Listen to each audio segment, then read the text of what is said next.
Estamos con el doctor Claudio Canals, internista, docente de la Facultad de Medicina Clínica Alemana Universidad del Desarrollo. Muchas gracias por participar en este proyecto, doctor Canals. Estamos encantados acompañándolo, doctor Blanco. Examen físico general es la primera aproximación que tiene un médico, un alumno ante un paciente. ¿Por qué es importante esto? Bueno, el examen físico general le permite a uno incorporar las condiciones de gravedad que tiene el enfermo, de manera que en la fase inicial uno debe considerar los datos básicos de los signos vitales, de manera que uno pueda percibir su gravedad. Y aparte de eso le informa sobre otros hechos generales que son importantes para construir un diagnóstico adecuado. De manera que uno en forma ordenada y sistemática debe explorar cada uno de los puntos que se consideran en el examen físico general. Es la primera aproximación, son los primeros datos objetivos que uno incorpora en el contacto físico con un paciente. Eso nosotros nos abarca muchos objetivos generales, pero llega un momento en que el alumno debe definir objetivos específicos. Bueno, ¿Cuáles serían esos? Los objetivos específicos están orientados a resolver en forma ordenada y sistemática cada una de las áreas que están incorporadas en este examen físico general. La primera, el análisis de los signos vitales, no cabe duda, como ya lo mencioné, como presión arterial, pulso, temperatura, perfusión, frecuencia respiratoria, deben explorarse en forma adecuada y sistemática. La segunda fase está orientada a examinar determinadas áreas, como por ejemplo la fascia del paciente, la marcha, su expresión de fisonomía, el estado nutricional, dato importante, ahí hay datos objetivos que hay que medir, como el índice de masa corporal, debemos conocer ese dato, hay que examinar bien piel, hay que examinar bien los ganglios, o sea, los datos, y esto hacerlo en forma muy ordenada, no olvidar el examen mental con cada uno de sus áreas. Esa sistematización del examen físico general, al cual compartimos todo, que es tremendamente relevante, hablando del setting ambiental, ¿siempre en una camilla o dónde parte el examen físico general? Bueno, el examen físico general parte desde la entrevista. Uno en la fase inicial, cuando está conversando con un paciente, ya tiene datos de la conciencia, tiene datos de la fascia, tiene datos de la expresión de la fisonomía.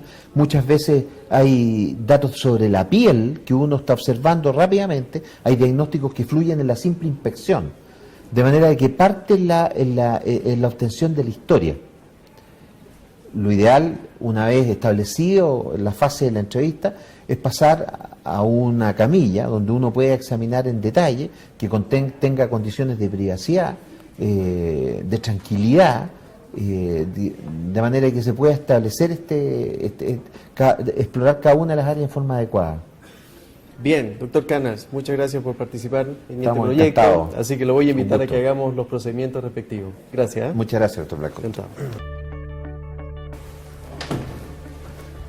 Andrés, buenos días. Yo soy el doctor Canals. Te vamos a practicar un examen físico general. Permiso. Pásale.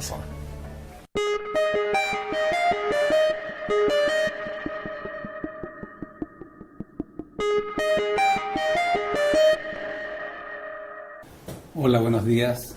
Hola, doctor, ¿qué tal? Cuéntame, ¿por qué has venido a vernos? ¿Qué edad tiene usted, Juan Carlos? 53. ¿Es casado? Sí. ¿Tiene hijos? Tengo una hija de... ¿Tú consumes tabaco? ¿Algo que me puedas contar de eso? Sí, fumo. Fumo. Ese dolor es muy fuerte. ¿De qué intensidad es ese dolor?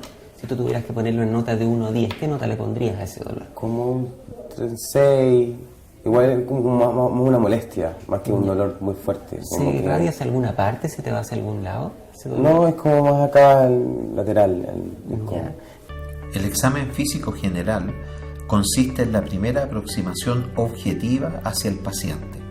Si bien durante la anamnesis el paciente ya fue sutilmente observado, en esta instancia la idea es hacerlo de una manera activa, con el fin de relacionar la subjetividad de los síntomas con la objetividad de los signos.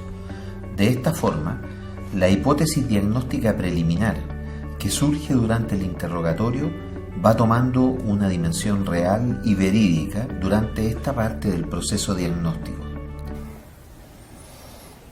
La voy a examinar.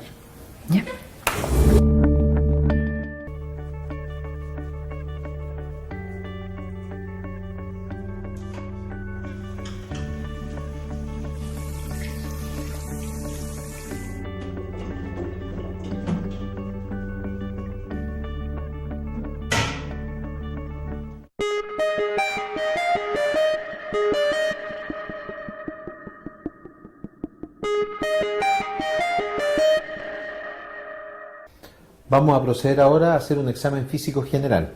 Vamos a partir por los signos vitales. Para poder realizar un examen físico satisfactorio es fundamental la rigurosidad y el orden, acompañado del cuidado y respeto continuo hacia el paciente. Es por esto que el ambiente propicio para poder realizarlo debe tomar en cuenta la temperatura de la habitación, la iluminación y la privacidad. Un examen físico general completo abarca diversos aspectos, por lo que un método es primordial para no perderse o saltarse datos relevantes. Este orden debe seguir una secuencia lógica, tomando siempre en cuenta la comodidad del paciente. El examen físico general puede subdividirse en secciones: signos vitales, marcha, fascia, constitución, posición, piel y fanerios, linfonodos y examen mental. Es importante señalar que el orden en el cual se realiza depende tanto de la secuencia propia del médico como del tiempo y el contexto clínico en la cual se desarrolla la situación. Los signos vitales son una de las expresiones físicas más sensibles en lo que respecta a la enfermedad. Su correcta valoración puede orientar desde la normalidad hasta una situación clínica de emergencia. Además, participan en la primera orientación del sistema afectado. Los signos vitales son fundamentalmente 4: presión arterial, frecuencia cardíaca y pulso arterial, frecuencia y patrón respiratorio, temperatura. La presión arterial es un determinante del gasto cardíaco, participando en la perfusión del organismo. Para poder estimarla, se pueden utilizar procedimientos invasivos como catéteres arteriales y no invasivos como el esfingomanómetro. El esfingomanómetro cuenta con una columna de mercurio que mide la presión de aire del manguito, la cual es entregada por una bomba de goma. Para que el procedimiento sea realizado de una manera correcta, es necesario tomar ciertas consideraciones. El paciente debe estar sentado o acostado, cómodo, relajado. Para la medición en posición sentado, la extremidad superior deberá apoyarse en una mesa a la altura del corazón, y para la medición en posición supina, la extremidad superior deberá quedar en extensión sobre la cama. Luego de haber situado bien al paciente, se le explica el procedimiento. Voy a tomarle la presión arterial. Se debe ubicar la arteria braquial mediante la palpación, que anatómicamente se encuentra en la cara interna del brazo y fosa del codo. Una vez hecho esto, colocar el manguito, el cual debe rodear el 80% del brazo y su borde inferior quedar 2 a 3 centímetros o 2 traveses de dedo sobre el pliegue del codo, con los tubos de conexión paralelos al trayecto de la arteria braquial. Existe una relación respecto al tamaño del manguito con el diámetro del brazo del examinado, que incide en los valores obtenidos. De hecho, hay manguitos específicos para pacientes pediátricos, como también para personas obesas. El concepto general es que un manguito grande para un brazo pequeño sobreestima la presión, lo que también ocurre a la inversa. Una vez puesto correctamente el manguito, con la columna de mercurio a la vista del examinador, se procede a tomar la presión sistólica palpatoria. Primero, se ubica la arteria braquial o radial de la extremidad examinada por palpación, para luego inflar el manguito hasta el nivel de presión en que desaparezca el pulso sobre dicha arteria. Luego, comenzar a desinflar lentamente el manguito hasta que se vuelva a percibir el pulso. Justo en ese momento, según el nivel de la columna de mercurio, se determinó la presión sistólica palpatoria. Después de saber el nivel de la presión sistólica palpatoria, se procede a la determinación auscultatoria de la presión arterial. Nuevamente, se localiza la arteria braquial, posicionando el estetoscopio sobre ella. Es importante que éste no esté por debajo del manguito. Se vuelve a inflar el manguito unos 20 milímetros sobre la presión sistólica palpatoria, para asegurarse que durante la determinación auscultatoria se va a pasar por ese nivel. Una vez alcanzada dicha presión, se comienza a desinflar lentamente el manguito. El primer latido auscultado refleja la presión sistólica, mientras que la presión diastólica corresponde al punto donde se dejan de escuchar los latidos. Se debe realizar la medición auscultatoria en el brazo contralateral. Ahora procederemos a tomar la frecuencia cardíaca y la evaluación de los pulsos arteriales. Para evaluar la frecuencia cardíaca se utilizan las arterias radiales. El examinador deberá colocarse frente al paciente, tomar ambas muñecas y ubicar los dedos índices, medio y anular sobre el trayecto de la arteria radial. Se debe determinar si es un ritmo regular, regularmente irregular o irregularmente irregular. Mediante la palpación del pulso arterial se deberá recolectar la siguiente información: forma y amplitud de pulso. Para determinar la forma y amplitud de pulso arterial, se deben palpar las arterias carótidas. Para determinar la forma, se deberá analizar la velocidad de ascenso, velocidad de descenso y duración de la onda de pulso. Antes de palpar dichas arterias, se debe auscultar para descartar posibles soplos. Una vez descartada la presencia de estos, se procederá a la palpación. Para realizar esto, se debe colocar el dedo índice y medio en el cartílago tiroides del paciente y suavemente deslizarlos lateralmente entre la tráquea y el músculo esternocleidomastoideo hasta encontrar el pulso. Además, se debe palpar la arteria carótida en su posición inferior para evitar ejercer una presión sobre el seno carotídeo. Cada arteria se debe evaluar por separada y nunca ambas a la vez. Este ejercicio debe repetirse en los siguientes pulsos: carotídeo, axilar,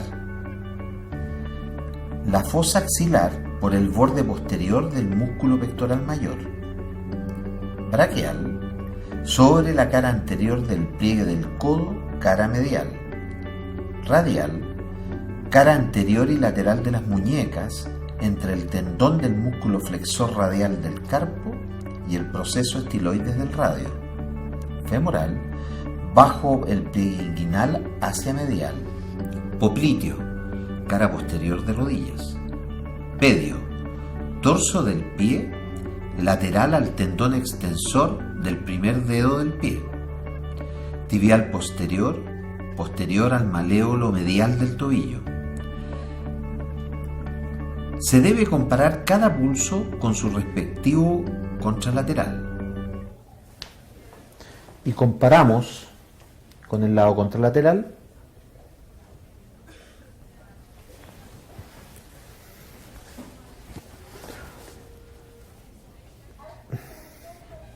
Popliteos,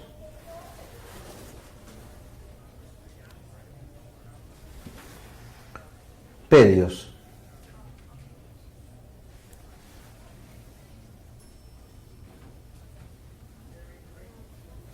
y comparamos uno con el otro.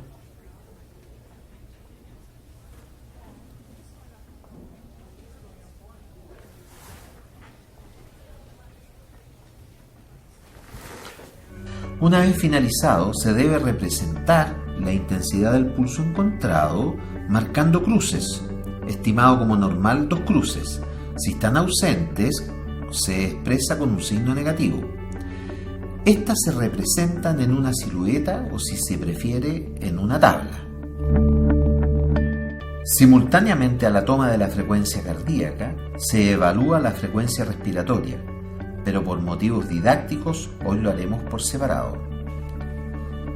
La primera aproximación para la evaluación de este parámetro es descubrir el tórax del paciente. La idea es observar si se encuentra realizando algún esfuerzo respiratorio, que se evidencia mediante el uso de la musculatura accesoria, como por ejemplo el músculo pectoral, el esternocleidomastoideo o el trapecio.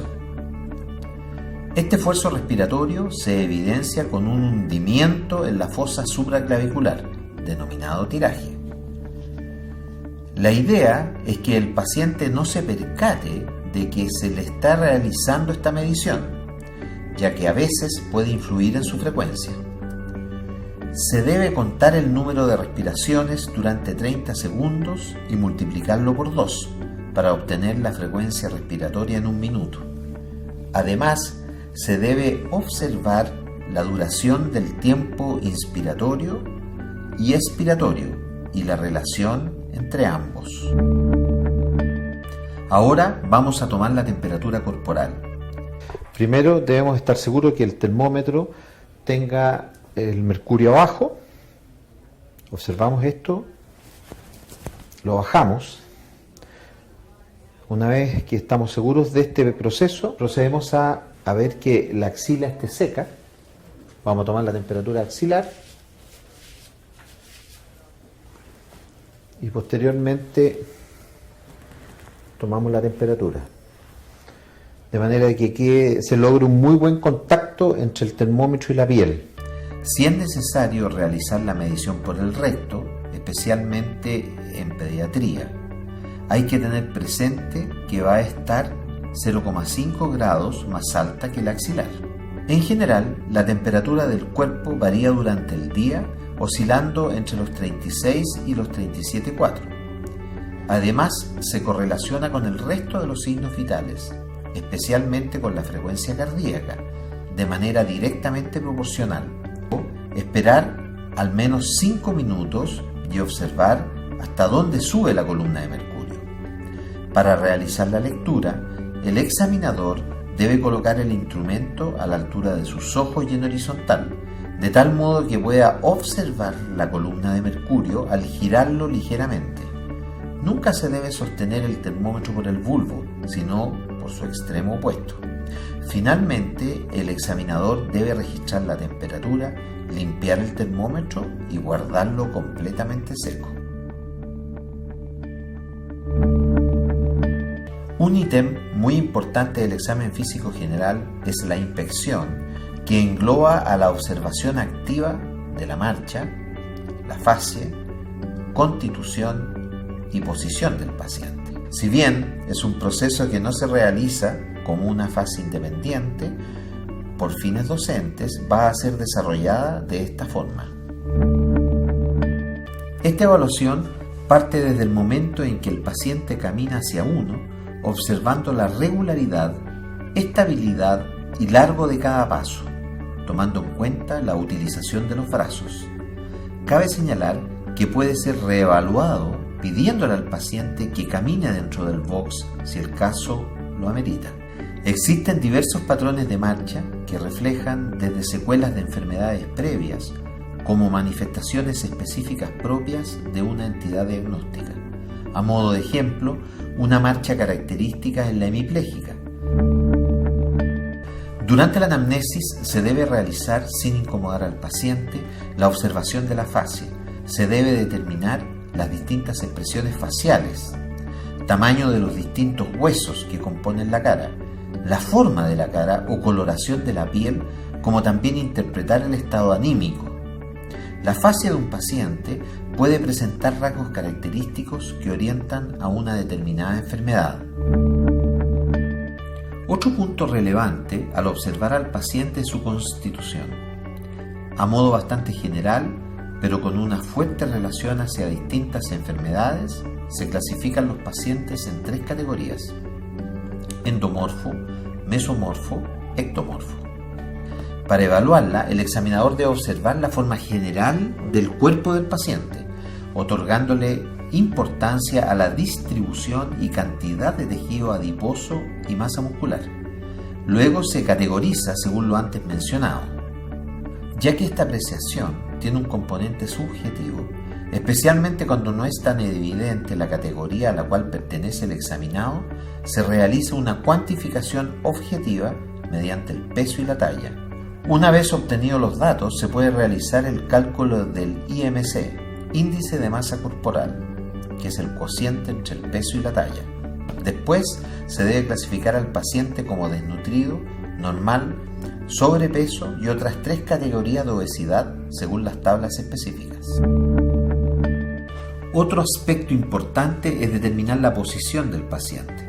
Normalmente, cuando la persona está de pie, adopta una postura erecta, activa, que puede cambiar a voluntad. Existen patologías que manifiestan signos en esta posición. En el caso del decúbito, el paciente puede adoptar distintas posiciones que orientan al diagnóstico, como también simplemente ser una descripción de algo normal. Para poder diferenciar entre un decúbito indiferente activo normal, se le solicita al paciente que se recueste boca arriba en la camilla y se observa si presenta algún tipo de limitación al adoptar esta posición. Un ejemplo sería un paciente en decúbito supino obligado en semiflexión de las extremidades inferiores, que es una posición antiálgica. Esta es fuertemente sugerente de un cuadro de irritación peritoneal. Ahora nos vamos a dedicar al examen de la piel. En el examen de la piel debemos analizar en detalle la existencia de algunos cambios de coloración, la existencia de alguna lesión primaria. El examen de la piel y fanerios consiste básicamente en la inspección y palpación. La iluminación debe ser la adecuada al momento de inspeccionar la piel. Mediante la inspección se evalúa principalmente el color y la presencia de lesiones cutáneas. Al palpar la piel se deben evaluar 6 aspectos fundamentales: color, hidratación, turgor, elasticidad, untuosidad, temperatura. El color de la piel es tanto una característica propia de la raza del paciente como también un lugar donde se presentan signos patológicos de variados orígenes. La hidratación se debe describir primero mediante la simple palpación de una piel seca versus húmeda. Luego, para evaluar el turgor, el cual está relacionado con el grado de hidratación de la persona, se debe efectuar un pliegue en el antebrazo o bien bajo la clavícula y observar la resistencia ofrecida. En cuanto a la elasticidad, se debe evaluar la rapidez con la cual desaparece un pliegue al soltar la piel. La untuosidad se refiere a el grado de lubricación de la piel relacionado con las glándulas sebáceas. En el caso de que se observen lesiones, se deberá precisar los siguientes aspectos: características de la lesión, ubicación, cantidad, simetría, localizadas o difusas, la confluencia de estas lesiones. Este tema será discutido con mayor profundidad en el capítulo de examen de la piel. Para la evaluación del pelo y vello corporal se debe observar el patrón de distribución, cantidad y textura del pelo. Muchas veces la falta, exceso o características propias de este orientan a problemas, generalmente de naturaleza endocrino. En cuanto a las uñas, se debe evaluar la forma, el tamaño, el color, la fragilidad, la existencia de hemorragias subunguiales, la presencia de líneas transversas o depresiones. A veces se presentan de forma característica, relacionándose con una patología específica, por lo que llevan un nombre propio o epónimo.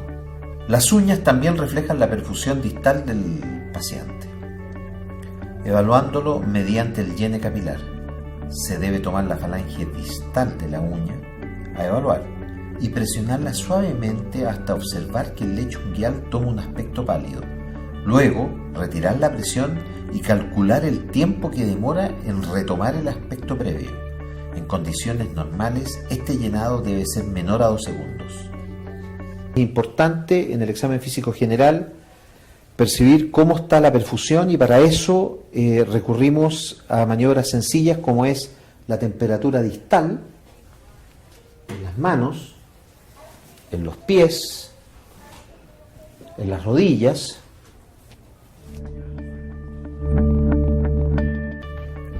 Los linfonodos son parte del sistema linfático que participa tanto en el drenaje auxiliar del sistema circulatorio como también en la localización de procesos infecciosos o neoplásicos. Entonces pasamos a la cabeza. En la cabeza visualizamos la región preauricular, tocamos la región retroauricular, hacemos lo mismo en el lado contralateral, siempre a la búsqueda de ganglios. Posteriormente nos vamos a la región submandibular hacia el ángulo de la mandíbula, la recorremos en toda su extensión y llegamos a la región submentoniana. Lo hacemos en el lado contralateral, repetimos la operación, nos vamos al cuello, cara anterior, revisamos cada una de sus cadenas, las laterales y las posteriores, repetimos la operación, cara anterior, laterales y las posteriores, le pedimos al paciente que se siente y vemos la cadena occipital, muy importante, la región posterior del cuello, y la examinamos cuidadosamente. Posteriormente vamos hacia las regiones supraclaviculares y las exploramos cuidadosamente ambas, a la búsqueda entonces de adenopatías y o lesiones que ocupen espacio. Cuéstate un segundito. Hacemos lo mismo en la región axilar, a la búsqueda de linfonodos.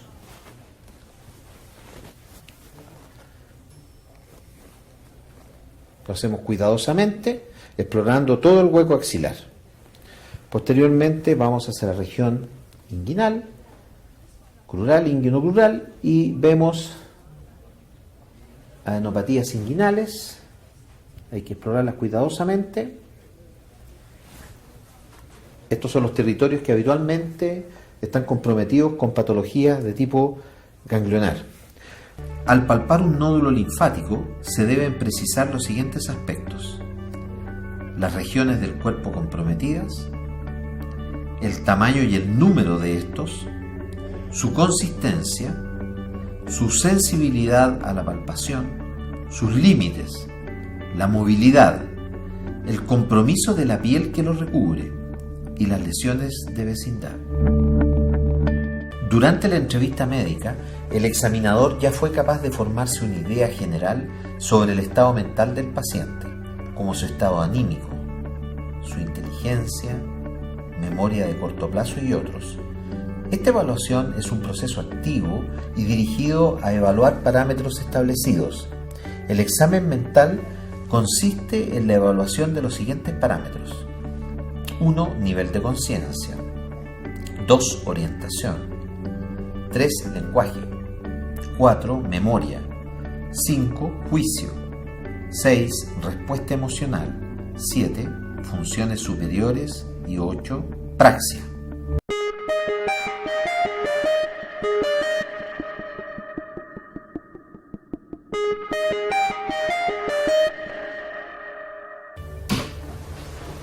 Al finalizar el capítulo de examen físico general expuesto por el Dr. Claudio Canals, es necesario realizar una descripción de hallazgos.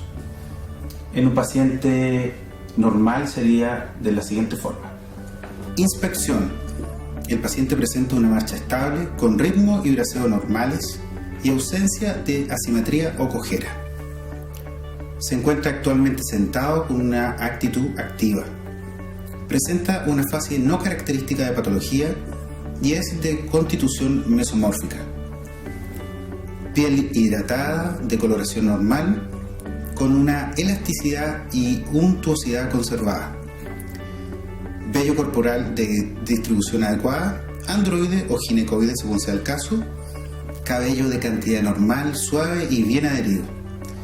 No se observan lesiones a nivel de piel o faneros. Tampoco hay presencia de adenopatías en los distintos grupos ganglionares examinados. Presión arterial de 120 con 80 milímetros de mercurio en promedio en ambos brazos con el paciente en posición sentada. Temperatura axilar de 36,3 grados Celsius. Pulsos presentes, simétricos y de amplitud normal en todos los territorios, con una frecuencia cardíaca de 65 latidos por minuto regular. Respira sin uso de musculatura accesoria con una frecuencia de 12 ciclos por minuto y una relación inspiración-expiración de 1:2. El paciente se encuentra vigil y alerta con un ánimo adecuado a la situación, orientado en la esfera temporal, espacial y personal. Entiende órdenes simples y responde preguntas de forma atingente. La memoria a corto y largo plazo y la capacidad de juicio y abstracción están conservadas. Es capaz de copiar un objeto, realizar cálculos e invertir series de manera correcta. Con esto damos por finalizado el examen físico general.